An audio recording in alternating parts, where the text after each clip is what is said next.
The phone call came at 2:47 a.m., shattering Margaret's sleep like glass against concrete. The voice on the other end was clinical, detached. "Ma'am, your son has been involved in a serious vehicular accident. He's been arrested and is currently in the county jail hospital." Margaret's hands trembled as she gripped the phone, her heart hammering against her ribs. 19-year-old Dylan, her baby, despite his towering frame and stubborn streak, was behind bars.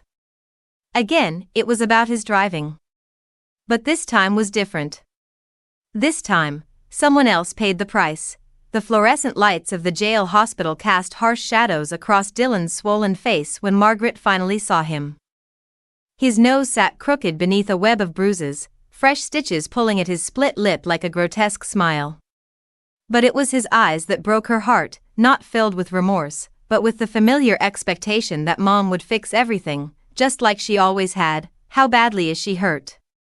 Margaret's voice cracked as she asked the question that had been eating at her soul since the phone call. Dylan shifted uncomfortably, unable to meet her gaze. She's pregnant, Mom. They said she might lose the baby." The words hit Margaret like a physical blow.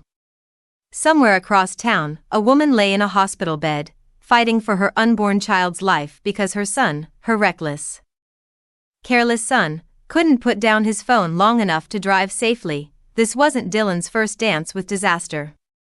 2 totaled cars already bore witness to his dangerous relationship with the road.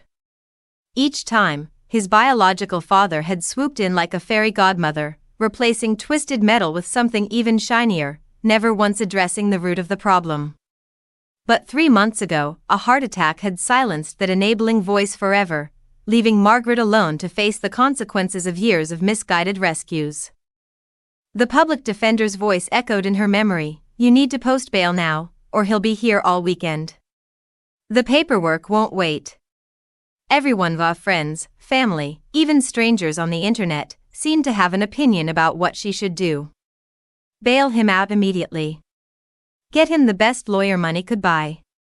Minimize the damage. But Margaret found herself paralyzed by a different thought entirely. What if this weekend in jail was exactly what Dylan needed? She thought about the pregnant woman whose name she didn't even know, lying in some hospital room, praying for her baby's survival. She thought about the pattern of accidents, the endless cycle of consequences erased by checkbooks and connections. She thought about her late ex-husband's final gift, teaching their son that actions have no lasting consequences if you have enough money to make them disappear. The arrest papers revealed what Dylan hadn't: vehicular assault, reckless endangerment. You don't get arrested for a simple car accident.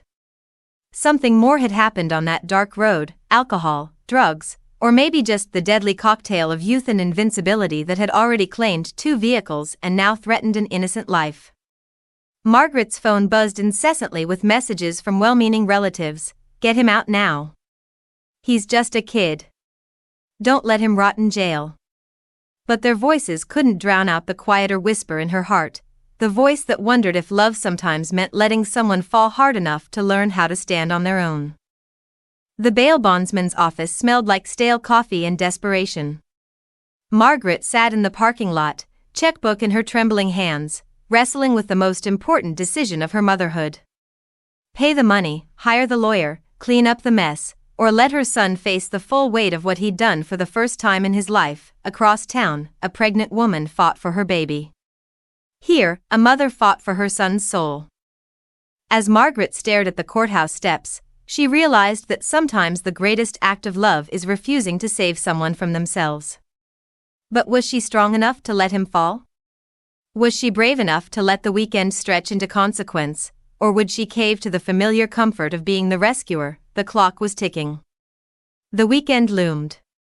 And somewhere in a jail cell, Dylan waited for the salvation that had always come before. What would you do? Is letting a child face consequences in jail tough love or cruel abandonment? When does protecting become enabling? Share your thoughts. This mother needs to decide, and time is running out.